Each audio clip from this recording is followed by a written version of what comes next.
Hello again, everyone. Welcome back to the Best Darn Diddly Review Show. This is a weekly podcast for anyone who loves The Simpsons or ever has loved The Simpsons, hosted by two dudes that grew up on The Simpsons. My name is Miles, better known as Mr. Most Days Off, and today I am cashing in my fartball scholarship to review this wild episode that we have to talk about today. But joining me, as always, your co-host with the most, Richie the Whiz Kid. How you doing today, Rich? I'm a little upset because I think I claimed last week, I made a quick joke about the Sound of Music.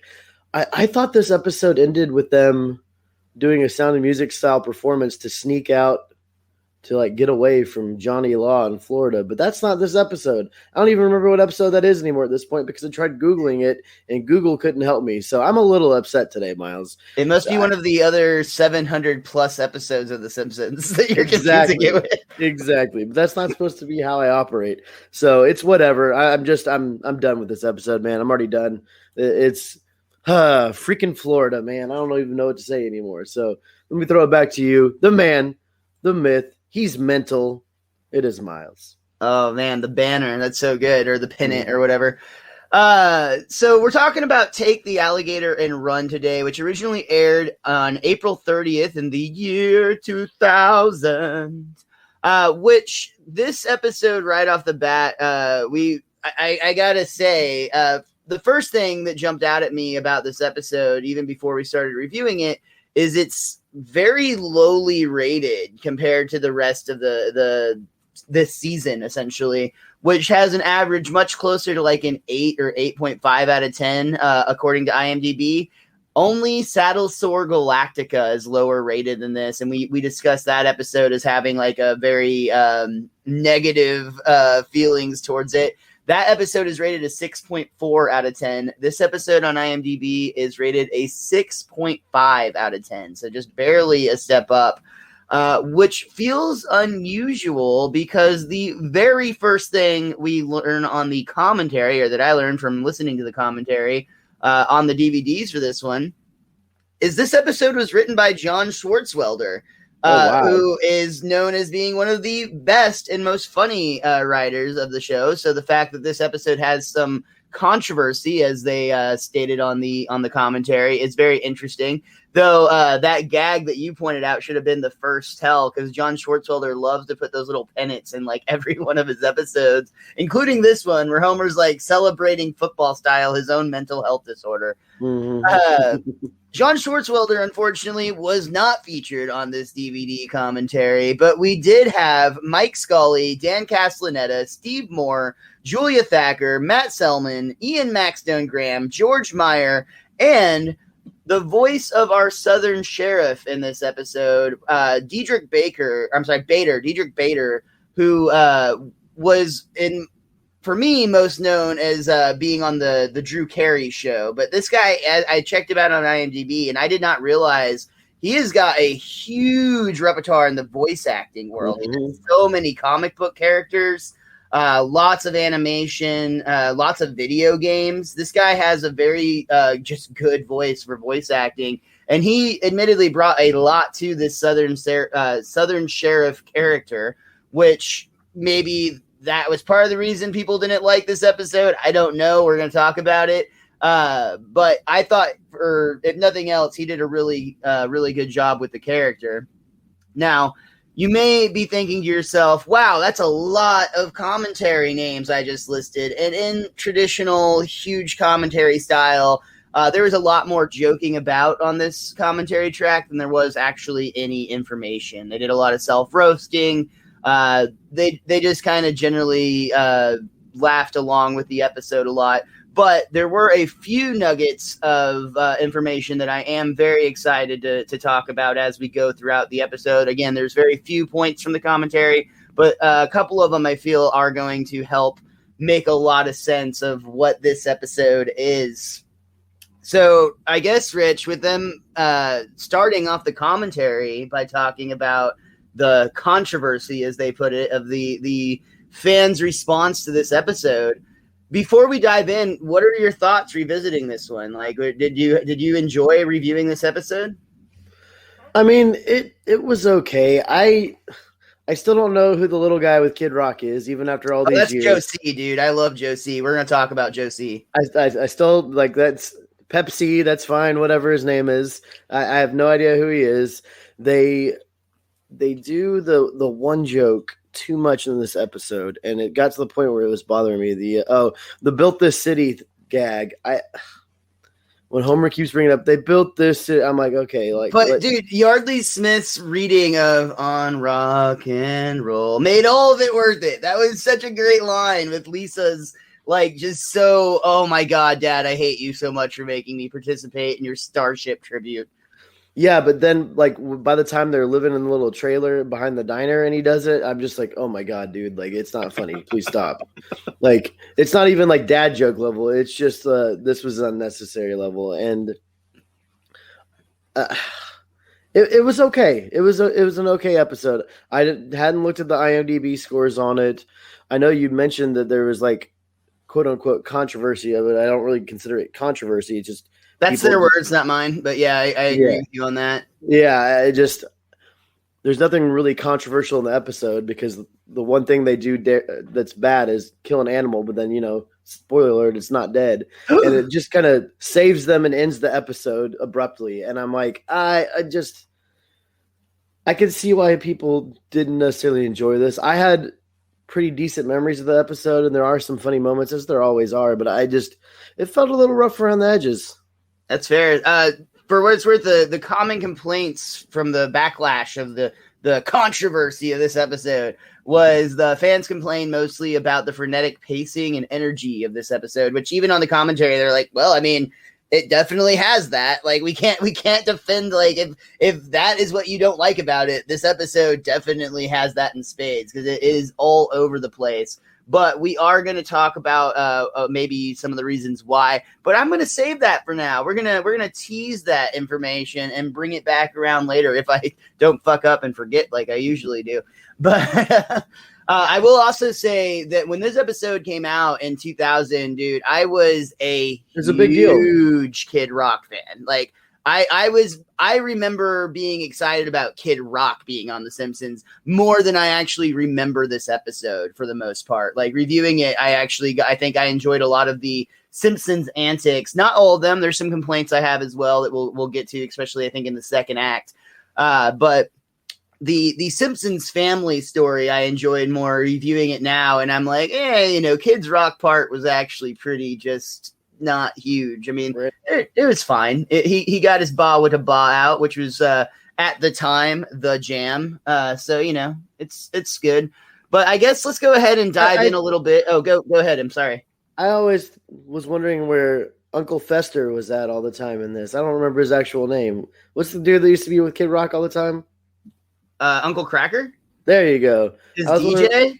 I was wondering why he wasn't in the episode and they had the little dude in it instead. Well, honestly, dude, Joe C was just as iconic, arguably more so than Uncle Cracker. Now, Uncle Cracker, after Joe C's death, went off and had his solo career as Uncle Cracker, which was okay. And he did that remake of that song about turning parking lots into turning paradise into a parking lot. That wasn't his original though. That was just his spin on it. But Joe C was like basically the equivalent of oh my God, I'm blanking right now. Flavor Flav. So like how really? Flavor Flav was he's the hype man. That's what Joe C was. Joe C was Kid Rock's hype man. I'd never even knew who he was. Like I never. And he was actually a Detroit-based rapper. Let's wait till I have some stuff to talk about for Joe C and Kid Rock. Let's wait till we actually get to their part in the episode. Because starting out with this episode, we have no mention at all of Florida or Kid Rock. In fact, we start with a traditional chalkboard gag that says, "I am not here on a fart ball scholarship," which this episode has a few fart jokes. So, if that is going to affect your rating, yeah, that might be where some of the ratings are either getting spiked or dropped, depending on your approval of fart humor. This might be number 2 type episodes of the number 1. So I guess I think if you fart and it's a number 2, you've made a mistake, but I don't know. You've also made a mistake if you put hot coals around your couch, which is the Simpsons couch gag for this one. And we kick off the episode with Bart actually bringing mail to his father for a $3 delivery fee. And Homer couldn't be more excited. One, because he didn't have to get off the couch. And two, because it's finally the day that his self-test monthly has arrived.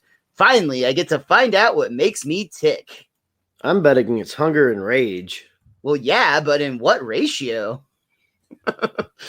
Homer, though, instead of like opening the magazine, he just starts reading the types of quizzes that will be in the magazine, titles of the and tests. answering them. Yeah, so he's like, "Are you a good driver? Yes."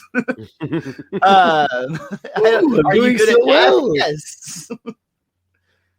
Lisa's the one that points out that, like, you should probably actually open the book and take the quizzes, but Homer's like, my way's easier. And she goes, Dad, why don't you ask other people the questions and be the quiz master? And Homer gets really into that idea. Like, he likes it. In fact, he likes it so much, he makes himself an outfit for it. He puts on a robe and puts an orange traffic cone on his head with a question mark on it to make himself officially the quiz master. Which, on the commentary, they did point out that look actually ended up being very similar to what they went with for Moe's like robes in the Simpsons movie a few years later. So, just interesting crossover there. Homer decides he's going to take the quizzes to the street, and his first victim is Ned Flanders, who he starts with a love quiz. And Flanders, like, this is so awful because, well, for one, Homer tells him, "I took off 30 points for all that crying you did."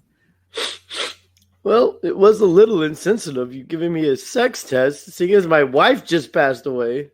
No way! When? 6 months ago. You were at the funeral. You fell into the grave. Oh, yeah. I saw a gopher. What a day.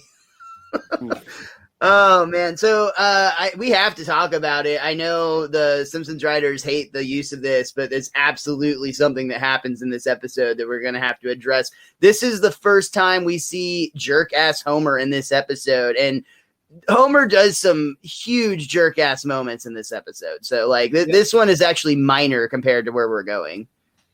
Yeah, that was on my mind a little bit, too, and I hate that it was on my mind because before we started this podcast, I never really had that terminology in my brain, but I did have that thought a few times in this one. 100%, dude. You can't help the truth. I don't like that I felt this way, but this episode made me feel this way, and we're here to talk about our feelings, Rich. So let's let it out. I was also excited about the gopher.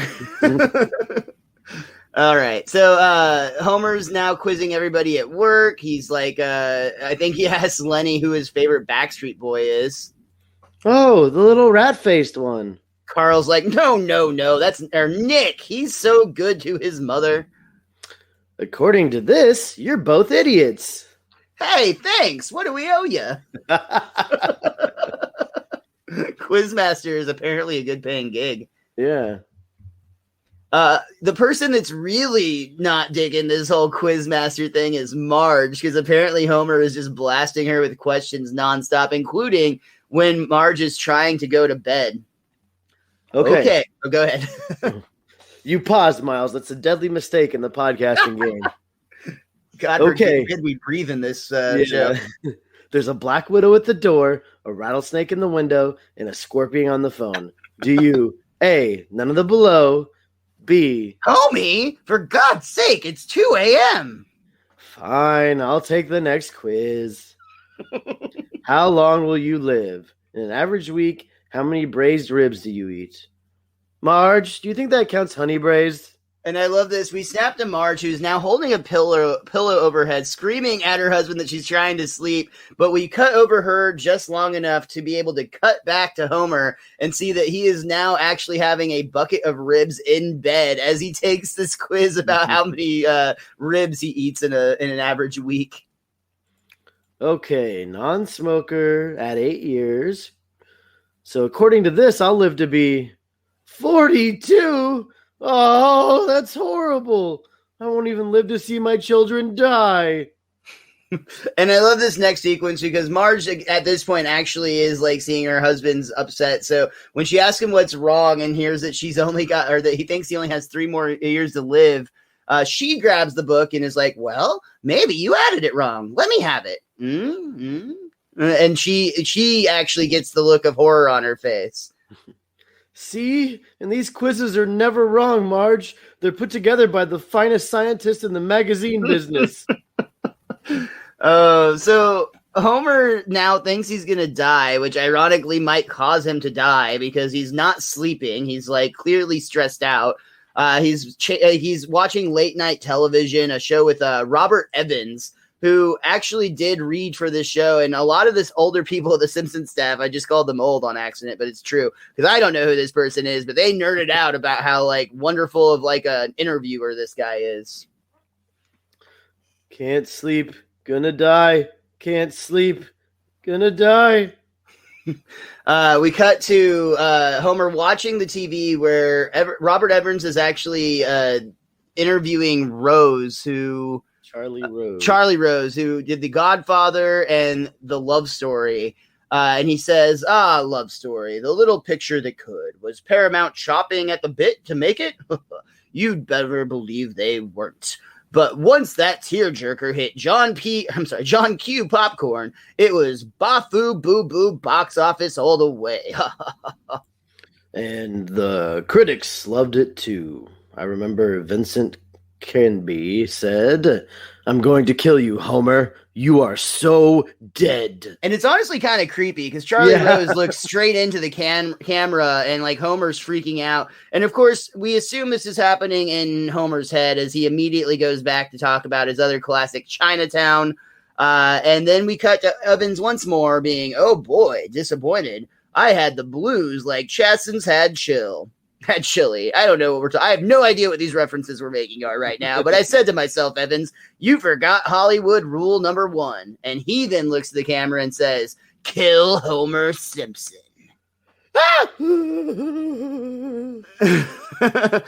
Now, at this point, Homer's disrupting the whole family because Bart's asking why all the screaming. Lisa points out that some of us have grammar school in the morning, you know. Grammar school.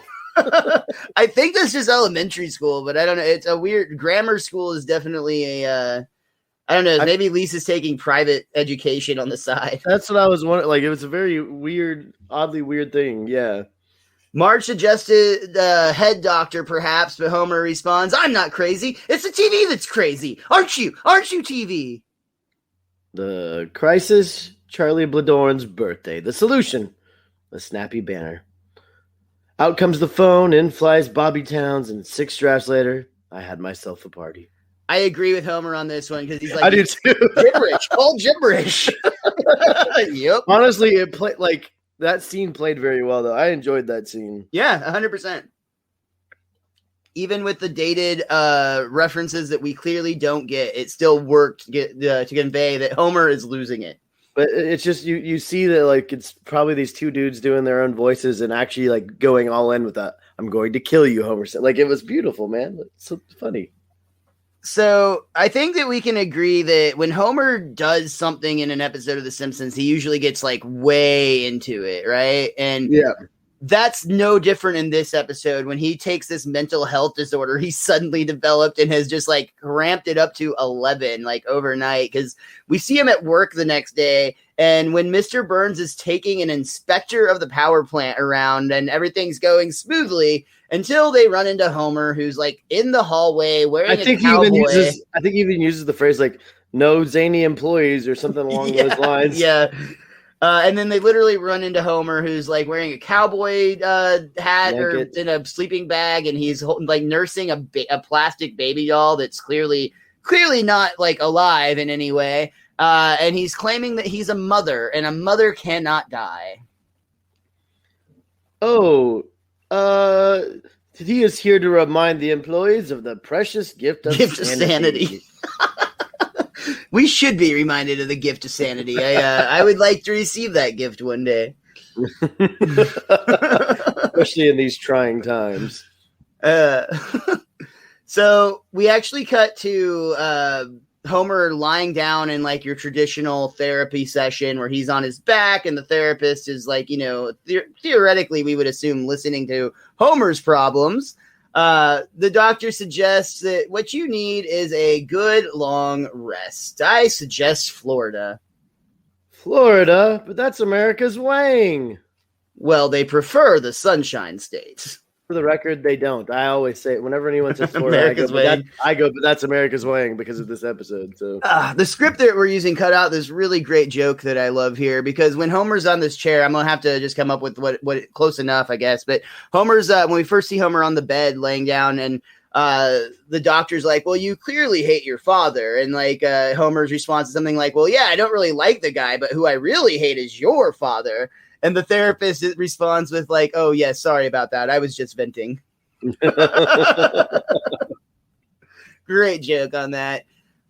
We see that Florida is the suggestion of the therapist, and Homer. Why wouldn't the therapist know the time of year, by the way, before he sends Homer? He's not a calendar therapist. He's a person therapist. He's a Springfield nuclear power plant therapist, apparently. Yeah, apparently the radiation has like made his ability to identify spring not available. Brain well without or whatever. Yeah.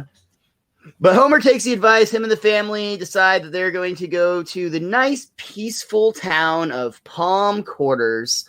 But as they plan for this relaxing trip, they roll into a completely overrun spring break festival. It's teenagers drinking and showing titties everywhere, including on Marge's window, where Marge is just like, "Get him off the glass! Get him off the glass!" But Marge is upset. She looks over to, all these like party goers literally like bum rush the Simpsons car as they're driving into town. They're like rocking it and shaking it. Marge is visibly upset. She turns to her husband for support, I suppose, but finds that he's not there because Homer has actually gotten out of the car and joined the party goers, but in the most, like, a combination of just being excessively stupid and a little bit of jerk, and in fact, a lot of jerk-ass Homer by putting his family in danger. Homer has joined the party goers and trying to flip over the Simpsons car himself, and then he just runs around town yelling, "Party!" As we close out the end of our first act. But yeah, that act where Homer is literally trying to flip the car, successfully flips the car over with his wife, children, and infant in the vehicle, I think definitely splashes into the jerk-ass Homer zone. I mean, we've talked before in the past about how Homer's indestructible in the long run, and he just assumes possibly that everyone else is because, that's how he is. So why wouldn't everyone else be like that too? So I suppose, but it feels weird that he's doing it to his own children. Yeah, I mean, Bart, I understand. Don't get me wrong. I'm not saying the children don't have it coming. I'm just saying that Homer's usually a pretty good dad. Yeah. All right. We could debate that one. At the end of the day, he tries to make the right decision by the end, but he does a bunch of shit along the way that you're like, no. I can't argue that there isn't a lot of shit that happens along the way. That's very true. So there is a significant shift in everything about this episode right here at this act break. I think it's fair to say. Yes. I really actually very much enjoy this episode so far. Like I like neurotic Homer. I think like watching him go a little bit crazy is fun. I love that he's so affected by a bullshit magazine. That also feels like very Homer energy. Marge's reactions, the kids' reaction, all of this feels right so far. But this episode takes a weird turn here at the spring break portion, and it won't be the first time. Like this episode just kind of makes some weird, almost jump cut style of transitions. Star wipe.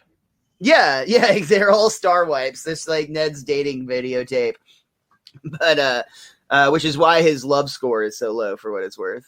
Because he uses star wipes. Yep, he's just using mod as a cop out. But we open up with our second act, and things are chaotic. It's a spring break. It's all spring break hijinks. We've got beer drinking. I love the one prank where they take the royal fart in and change it to the royal frat in. Yeah, hilarious. And a bunch of college dudes yelling at Marge on the balcony to show us your boobs, which Marge doesn't get offended by as much as she's just like, Maybe, or I think she says later, go away. I'm not right. No, it's not right now. Not right That's now. what it is. Yeah. Yeah. Implying that Marge's boobs likely will come out at some point on this trip. Gosh.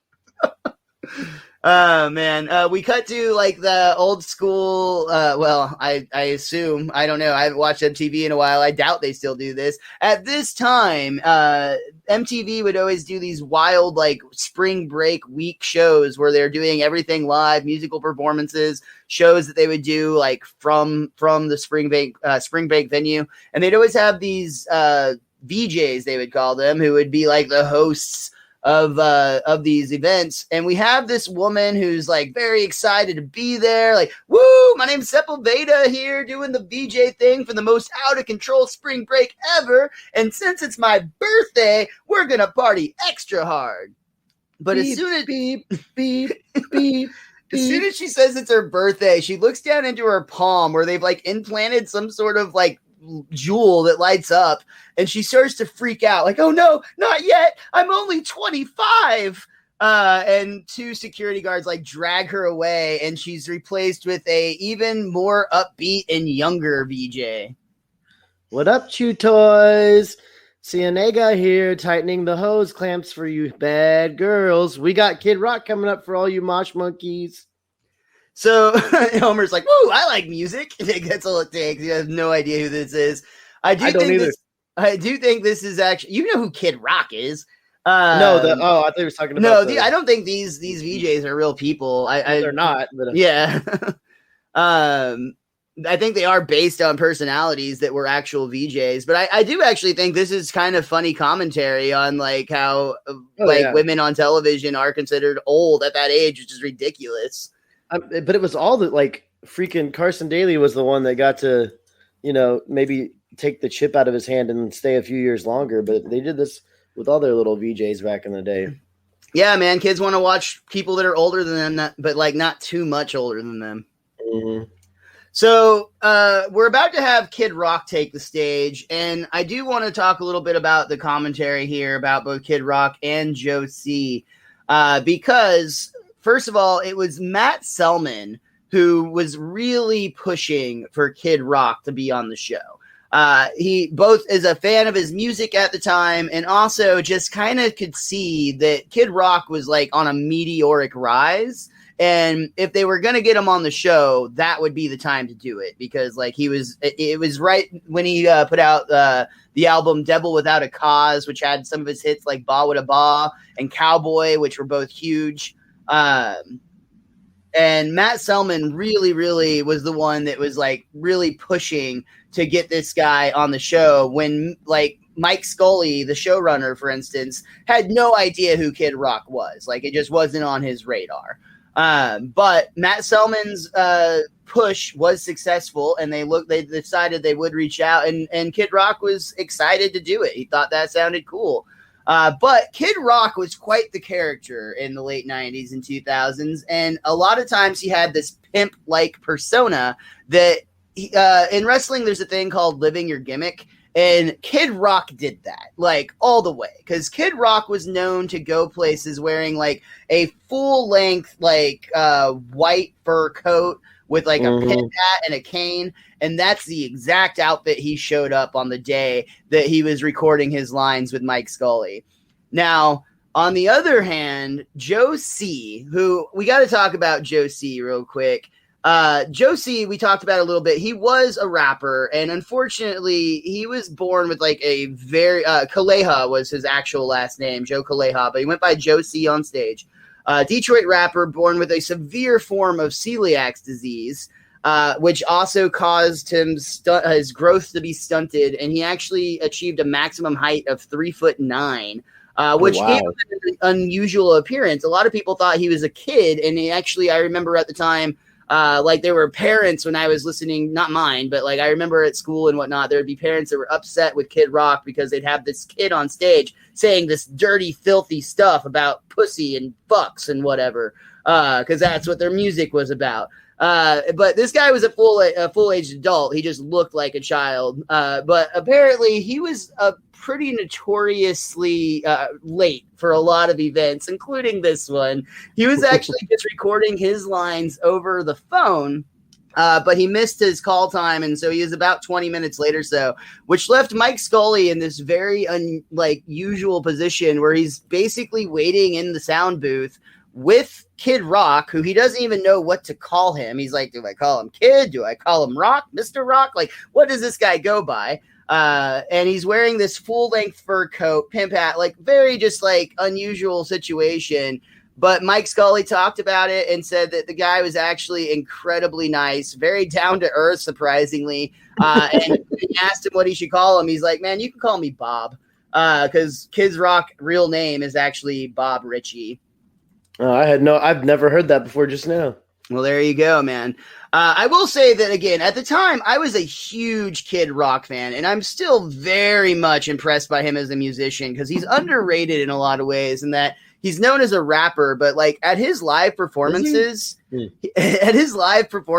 actually has moved into like country music lately and whatnot. Yeah, but I don't really follow him anymore. At the time that I followed him, he was a rapper. But he's an incredible musician. Whatever, all of his other antics and bullshit aside, I definitely don't care for him as a human being at this point. But his musical talent is absolutely incredible. He was known at his concerts. He would actually like play during his shows. At some point, he would play every single instrument in the band that was with them. Like, dude was just like, he has this like roughneck persona, but his musical talent is legendary. That is the opinion of Miles and Miles Francis alone. He does not speak for Richie the Whiz Kid or the Best Darn Diddley.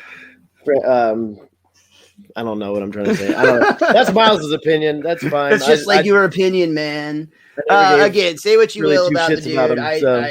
Honestly, I'm kind of there with you at this point. But musical talent, respect, and at the time, I was a big fan. I won't lie. I mean, when you got to make up a lot of words in your song, it's okay. What are you talking about? Other than "ba with a ba," which is admittedly made up, but like the rest of the words are English words. As a Red Hot Chili Peppers fan, I can't knock a guy for making up words for the song, so it's all good. All right. I feel like he was on the decline though when this episode came out. Like for some reason, I thought we were over the Kid Rock hill when he appeared on The Simpsons. I don't remember, but I mean, again, freaking 21 years ago, so it's okay if my memory's a little hazy at this point. But I honestly do think this was probably like at like either the crest or the slight downfall of his crescendo, because like it was not too long after this where I would agree. I think his star, I don't think it's like gone, but it definitely started to fade. And maybe like when they were planning the episode and getting the everything set up, maybe that's when like Matt Sullivan was like, he's about to explode or something like that. But then by the time they got it all squared away and he was in there and the episode's being animated and coming out. He was still a big deal at the time it came out. Oh, yeah, he was. Yeah. I'm just saying. I don't think he continued to go up any higher than that. I would agree. I mean, he probably did go up high a lot of times, but yeah. Yeah, fair. Totally fair. But this is it. We see Kid Rock take the stage. It's Joe C's line. He comes out and basically we see Ba with a Ba start. And Joe C is like, yo, tell him what your name is. And the song, the start of Ba with a Ba is, my name is Kid Rock. Nice timing on that. And Homer immediately starts singing gibberish along to the Ba with a Ba. He's like, booty body got do body gotta boot body. And like, honestly, he's just all over the place. And like, what's really great is around him, you can see the like kids that he's in the crowd with are already like visibly annoyed with him. Oh, with Homer, you mean? Yeah. I'm sorry, with Homer. No, I thought it sounded like you're talking about Kid Rock, but yeah. They're like, fuck this, he is done. This is so 1999. Yeah, they actually like. I was actually impressed with the way they did the shot of Homer, because like you got this loud Kid Rock playing. And then it's looking in the audience with Homer in the middle with the audience. And even though Kid Rock is singing and the audience is singing, you can clearly hear the stuff Homer is saying and the audience is trying to sing. Weird that they like mic'd up Homer in that crowd. Exactly. Like it was a very clever little trick they did there. Yeah. But before we see any more of Homer enjoying this Kid Rock concert. Oh, also, we completely failed to mention a big part. I'm blaming the script, but we'll backtrack slightly. When Marge and the kids went out to do sightseeing, They actually had agreed, Marge and Homer agreed that Homer was going to stay in bed and get some relaxation that he very much needed. And Homer's like, I'm going to stay in this bed all day, I promise. And Marge is, as she's like, oh, I trust you, honey. We see Marge is actually tying Homer to the bed so that he won't go to the concert. And then in like the very next scene after the Marge and the kids leave, we see Homer somehow still strapped to the bed, has worked his way out of the hotel room, down through the lobby, out the front door. And when he's gets to the street, we actually see him turn to like try to hitchhike towards the concert. And he somehow has written beach on the bottom of his mattress so that he can like call out where he's trying to get to. I think somebody was trying to call Homer something else and they were trying to be clever. But we do see what the family is up to, and they've decided that they're going to go on an airboat tour of the local swampland, which actually seems really cool. The guide points out things like on the left, you'll see another endless stretch of stagnant water. Ooh. And then we do see something exciting, though, because the tour guide says, oh, well, look here, folks. Look who turned out to greet us. It's our town's most famous resident, Captain Jack. And it's a huge alligator. Look at the size of that gator. Is he a man-eater? Only convicts and hobos. And Bart immediately asked, do you have any hobo chunks we could throw to him? Afraid not. Now, years ago, Captain Jack helped build Palm Corners by dragging sticks and stones from the swamps. Legend has it, he designed the town flag. And we gesture up to see the flag, and it's like all torn up and patchwork. It's could easily have been made by a gator. Yeah. Say hello, Captain Jack. And almost like a trained animal at SeaWorld, Captain Jack does like a thing where he rolls on his buddy and gives a little, or I'm sorry, his buddy on his belly. Yeah, whoa, that's the Late Show, sorry. The gator rolls over on his back, showing his belly, and gives a little wave to the tourist. And Marge is immediately smitten. Oh, he can crawl up through my toilet any day. We cut back to the concert where Kid Rock, the pimp of the nation, is tearing up spring break, y'all. Now, what we'd like to do next is bring it down for a minute. Bring on the rapping granny. And immediately the crowd like stares at him angrily, like, what the hell, dude? What? She's hilarious. Kid Rock is undisturbed. You know, a lot of my homies didn't make it to the party, and we're going to give props to the fallen by pouring a 40 on the curb. And amazingly, he actually pulls out like a concrete, like city curb with like with prostitutes and like a street light and like a mailbox and everything onto the stage. But this ain't no 40-ounce curb, y'all. So we're going to need 40 gallons. Woo!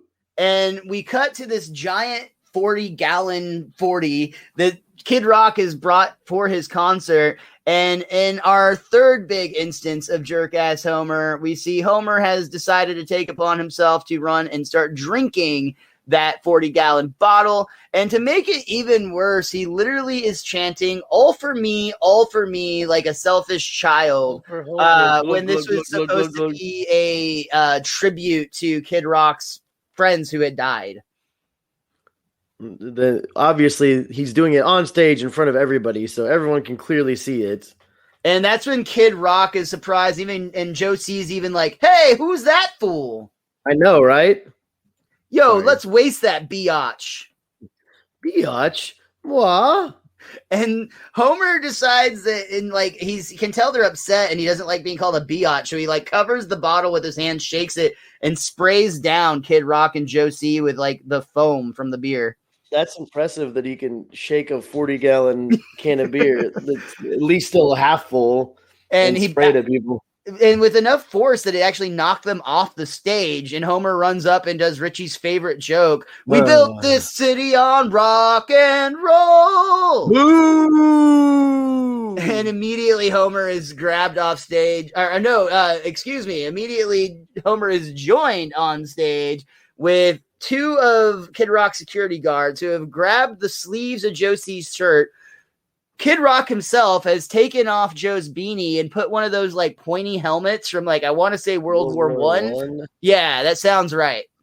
And Kid Rock is like, we're going to give this punk a Joe C section, which is great. But they're like actually like gonna like slingshot this tiny person with a pointy hat at Homer is what seems to be happening. And Joe C's into it. He's like, let's do this thing. That was a good Joe C impersonation there, Miles. You don't even know who that is. Shut your hole. Yeah, but I've seen this episode enough that I can hear the inflection in your voice. Right, and you took a lot of care. I thought you were busting my balls. Now I apologize. No, it sounded just like the way. It's okay. Someone's got to stand up for everybody else that nobody remembers. But I did not know I will say I did not know he had passed. So may he rest in peace. Yeah, right on. This is where we get our first. We had seen him in the background prior, but this is where we get our first like speaking appearance or first like role for our sheriff, who again is played by Diedrich Bader. All right, now, boys, that's enough. Kid Rock, that's not like you. And Joe C, would your mama want you stretching out that sweatshirt like that? And I love this. Honestly, I love that Josie did this because Josie was definitely kind of had like a badass persona. So the fact that he was willing to like make this joke at his own expense to some extent, because he immediately was like, no, sir, please don't tell my mama. They called you a pig, Sheriff. Well, I don't care what they call me as long as they play Fist of Rage. That's a good song.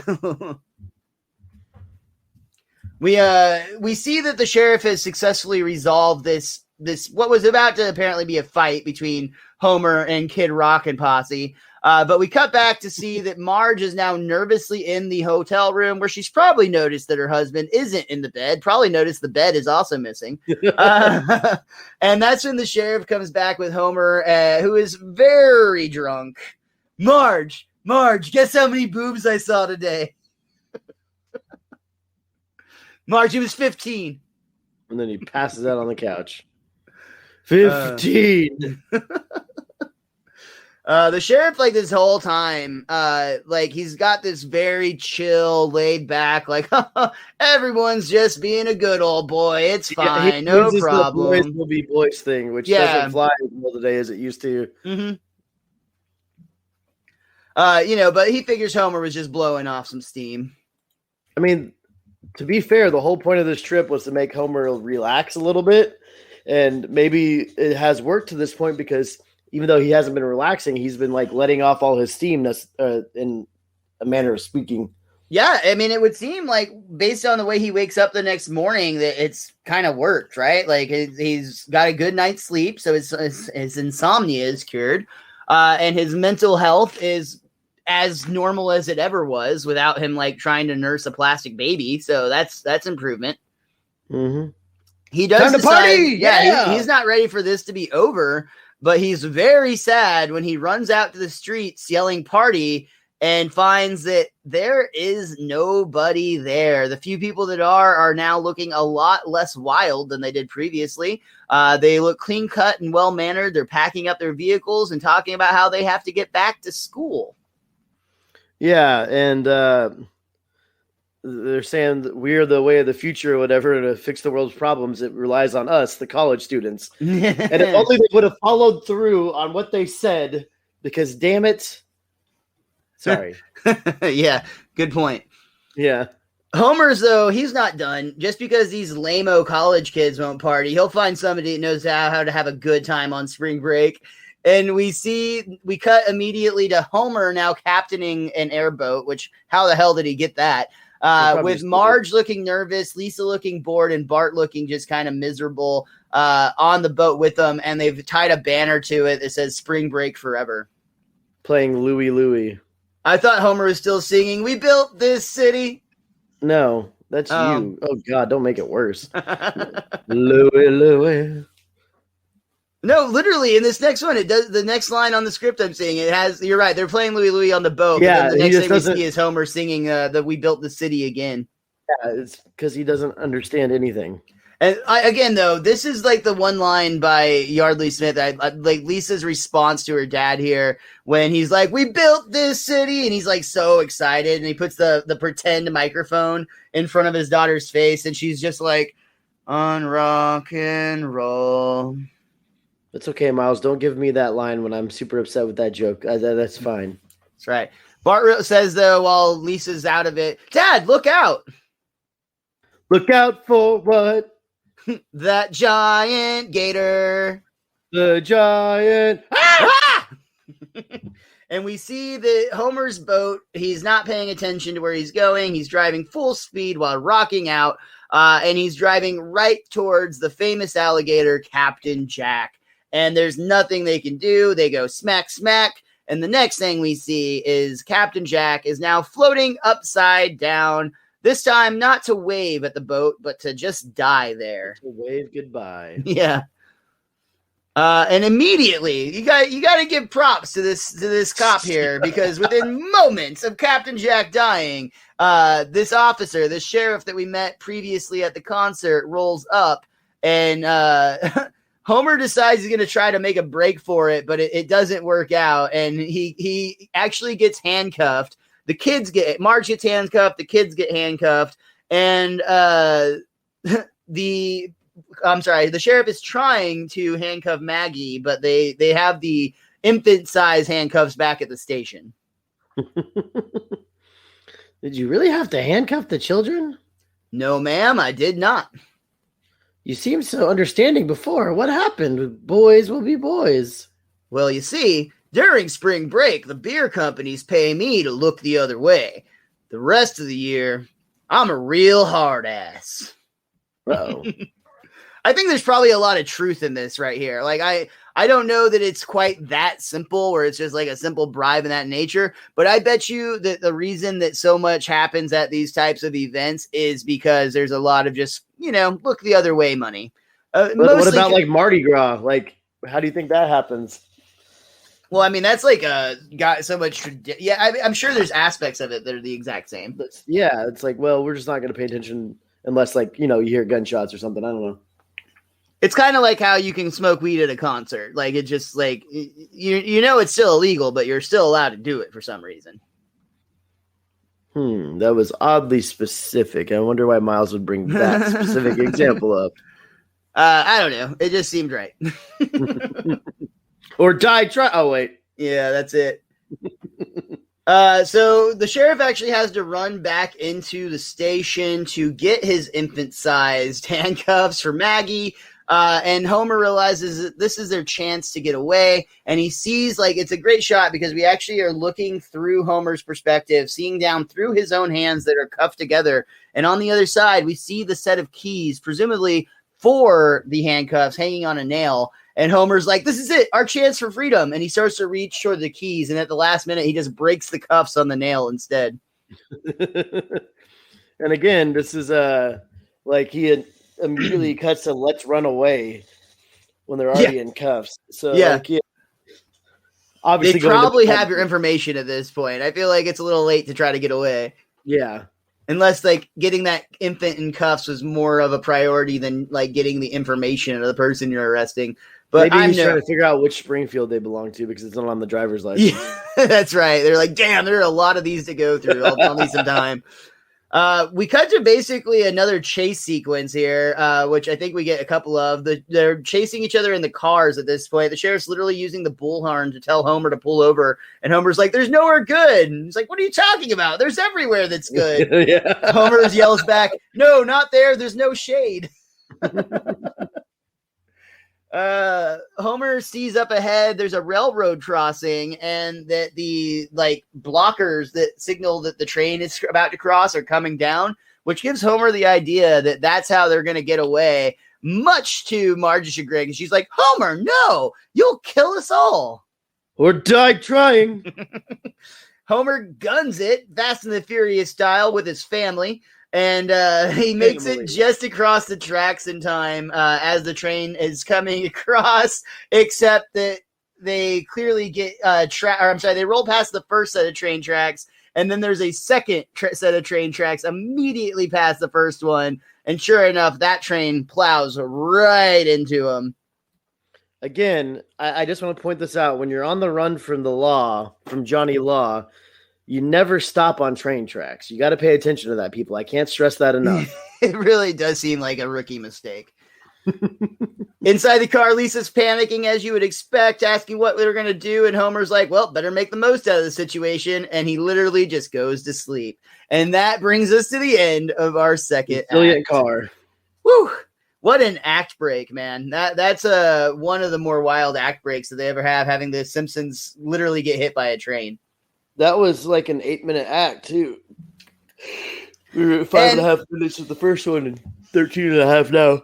And I have to say, we talked about it on there, again, mentioned it from the commentary, but like the definition or the description of this episode is having a frenetic energy and chaos to it is absolutely like this thing is all over the place. I mean, like we jump to the swamp, we jump to a concert, we jump to the police station, we jump to a high-speed chase.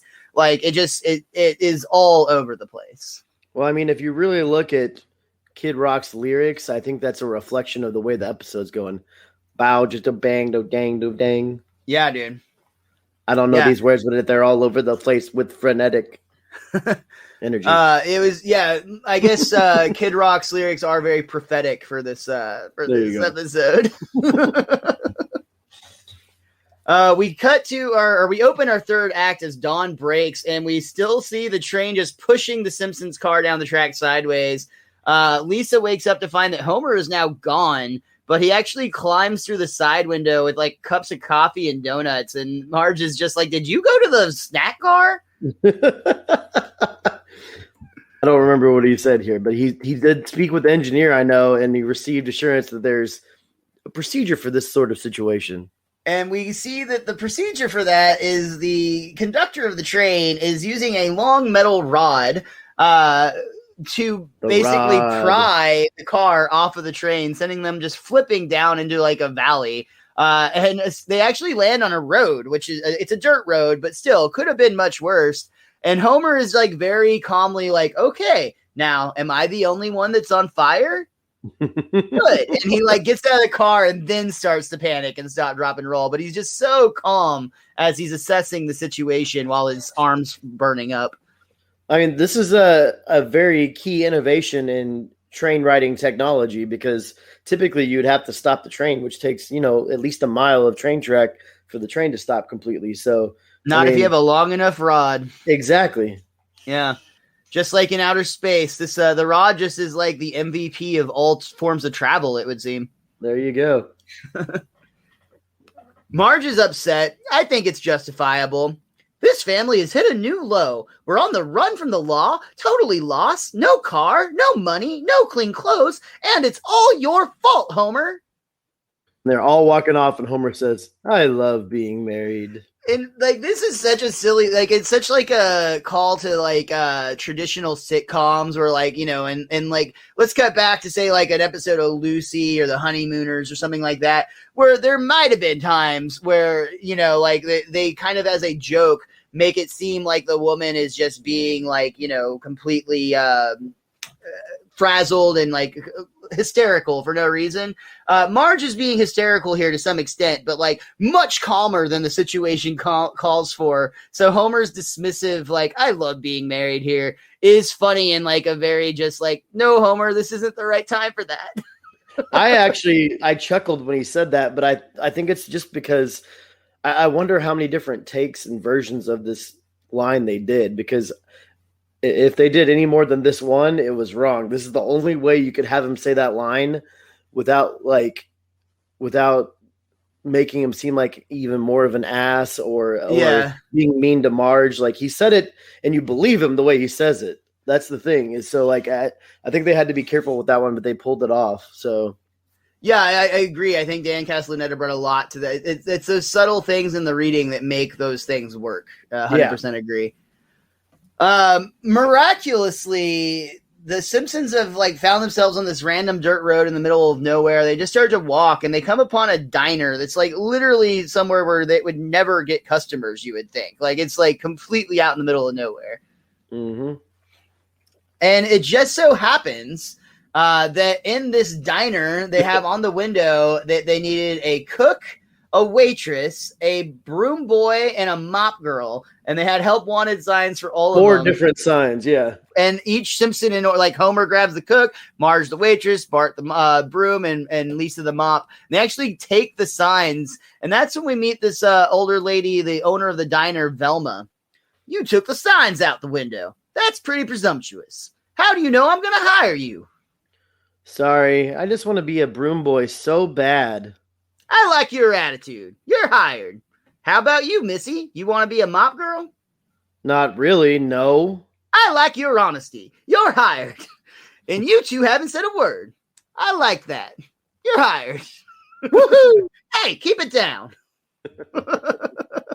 I love this lady, honestly. I think she's one of the funniest parts of the, like, this whole episode is weird, man. But like, and she's a weird character, but I don't know. The line that we'll get later when they leave is one of the best in the episode. But Velma's being very, very hospitable to the Simpsons. She hooks him up with a trailer in the back, and she's like, "You can stay here. It's not Buckingham Palace." Oh, but I raised 8 youngins, 3 chillins, and a baby here. And we open the door to see that it's like not in good shape. But Marge is like, "Oh, it's so cozy." You're insincere. I like that. And that's good too, but that's not even the best one yet. It's coming. Couple of things to note about this trailer, according to IMDb. For one, the license plate on the camper is actually BABF16, which is the episode number for this episode. And, no way. And the curtains on the trailer are the same window curtains from the Simpsons house, which are the ones that have the stalks of corn on them. You get the feeling that Velma has done this before numerous times to convicts on the run from Johnny Law. I get to say that again. Yeah. So, I don't know. I feel like they were just trying to make fun of a staple in all the movies with this, and they had to progress the story very quickly. So they had to make these moments very, very fast. You're definitely onto something with that. They had to move very quickly through a lot of this stuff. And I think that, could have definitely been why the energy of this episode is so weird. But we cut to the Simpsons basically getting on with their new lives while they're hanging low from Johnny Law. They're, mopping and brooming and cooking and serving as you'd expect at a diner. And the music on the radio in the background stops. So a DJ announces that authorities are on the lookout for a family of fugitives, and they describe them. Which makes Velma very quickly realize that the Simpsons are those fugitives, but she basically is like, I don't mind if you guys hang here or hang on the low down here. But as we pan out, you can see Homer has already taken it upon himself that he's about to hit Velma with a frying pan. And he's like mid-swing as she's being like, yeah, you can stay. And then she turns around and sees it. She said, were you about to hit me? With the look where he's like, yeah. And then she turns around and talks to Marge, and he raises it again. Again, it seems like the Simpsons are kind of just living a new life. Homer's singing a song other than "We Built the City on Rock and Roll" for a moment. Jiggy crack corn and I don't care. Jimmy crack corn and I'm not there. We built this city on rock and roll. Sorry, something day. Lisa's happy that they can see all the stars. Marge thinks that the noxious gases from the swamp must magnify them. I'm getting used to this country life. Teacher says I'm whittling at a 10th grade level. Bart's finally found something he's successful in. And Marge even points out that the kids don't even hardly bicker anymore. Too hot to bicker, I reckon. Killing that gator was the best decision I ever made. Got that right. Darn tootin'. Boy, howdy. Yep, this place is great. And someday when Lisa and Bart get married, it'll be all theirs. Yuck! Marge is like, you mean when they marry other people? Okay, but I ain't paying for 2 weddings. Homer has apparently very much adopted this country Floridian life. They've all got it going there. Even when they were like serving food, and Marge is like, "You doing okay there, hon?" And Homer's like, "You want some more food, sugar? You want some more taters, sugar?" Yeah. Or hash browns. I don't know, but yeah, the sugars and honeys on the service staff. Unfortunately, though, it seems like all of their new life is going to be just taken away from them, quite literally on a tow truck, because they are in a mobile home, and the sheriff has caught up to them and is actually towing their trailer back to jail. I don't know how he found them. I thought it was Velma that would sell them out, but it clearly wasn't. What's that? I want to know how the sheriff found them. I was just assuming that Velma probably sold them out at some point, but like she acts like she's surprised, so I guess it wasn't her. So I don't know how the sheriff found him. Well, when he doesn't have to be like the personal bodyguard to the gator that died, Captain Jack, I guess he has a lot of time for detective work. I guess so.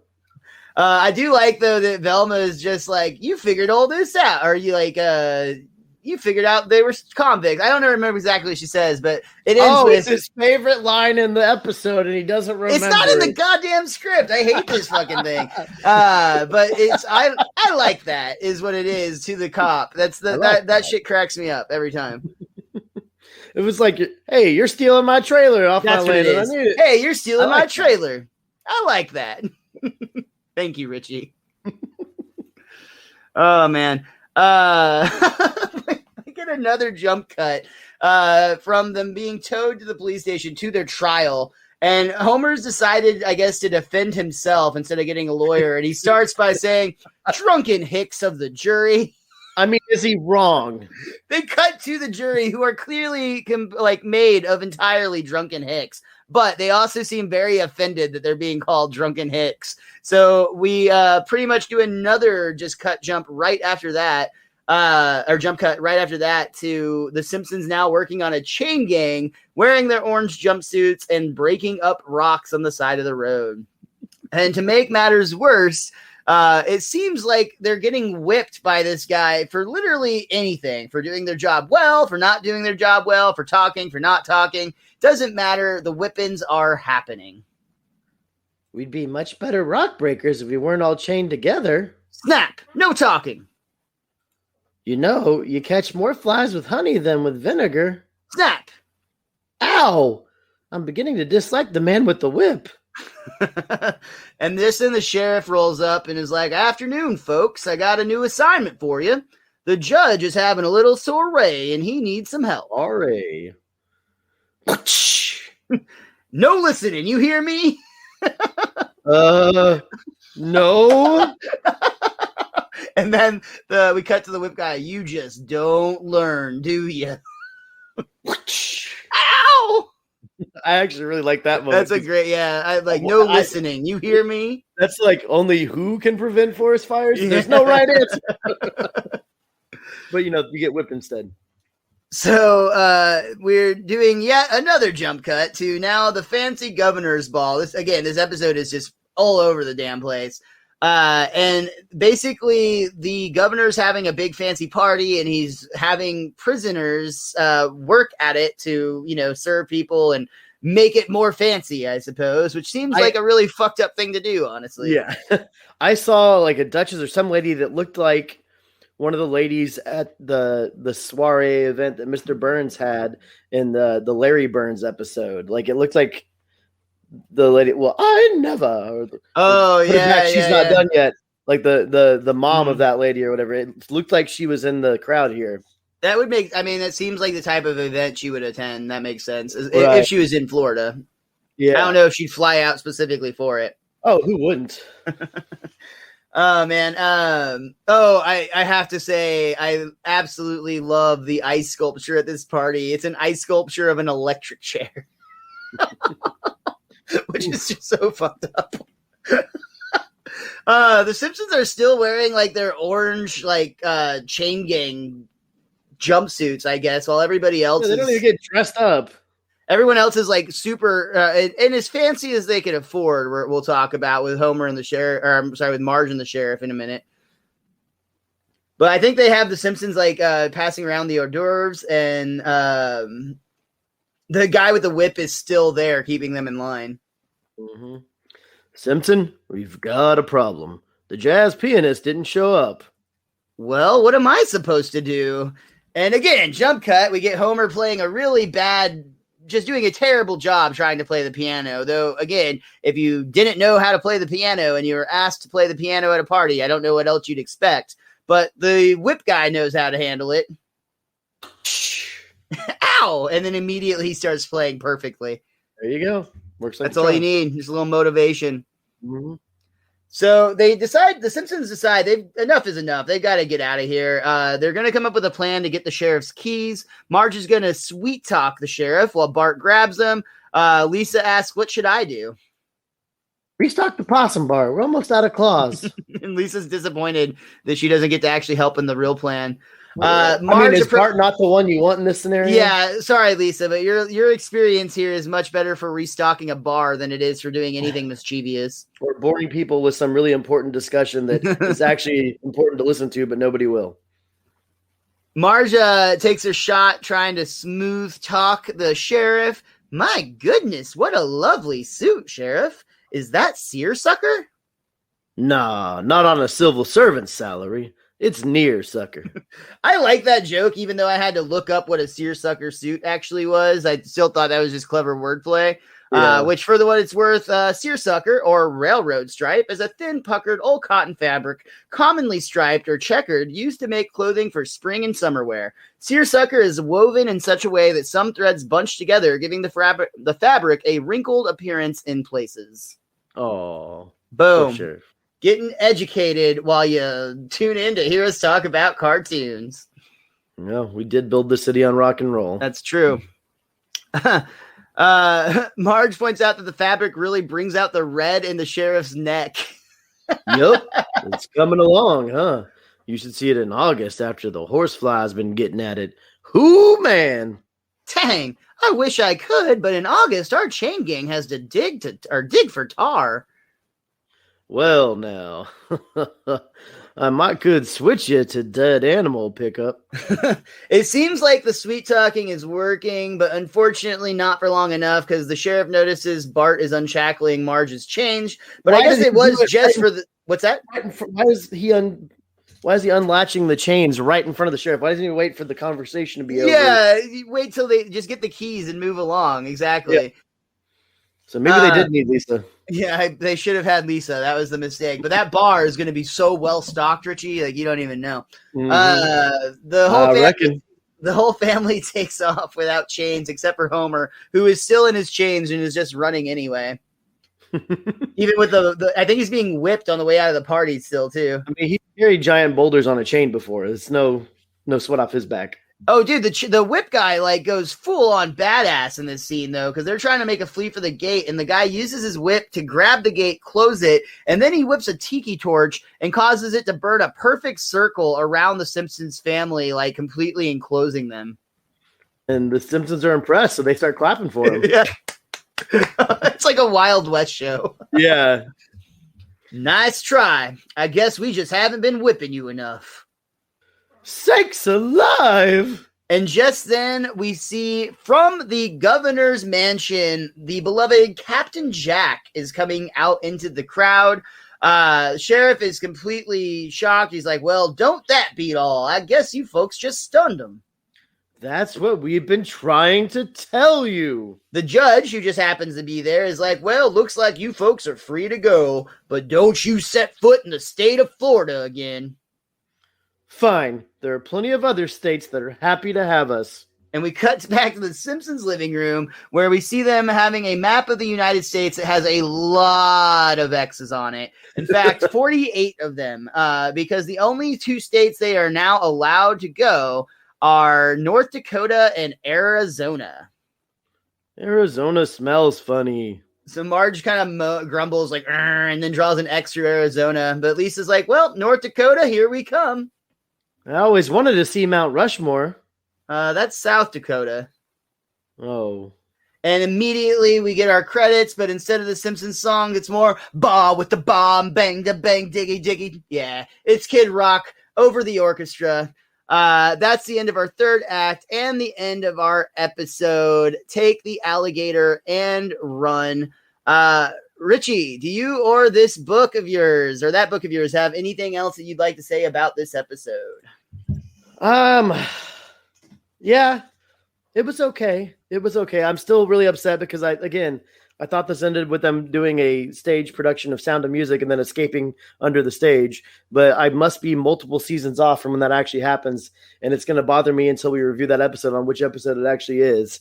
So I really thought I remembered this one. I said at the top of the program here, I feel like it ends quite abruptly. I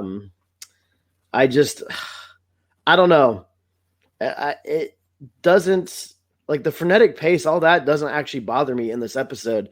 I just feel like it doesn't do enough tying up the loose ends, I guess. And like over 11 seasons, we've been accustomed to having all this stuff done. And yeah, there's episodes where like the ending is abrupt, or there's a quick reset, but I feel like nothing ever really gets resolved throughout this entire episode. They just kind of gloss over everything that happens, including, Homer's mental condition at the and beginning how of the episode. how the alligator just walked out of the governor's mansion at the end. Like, why was he even there?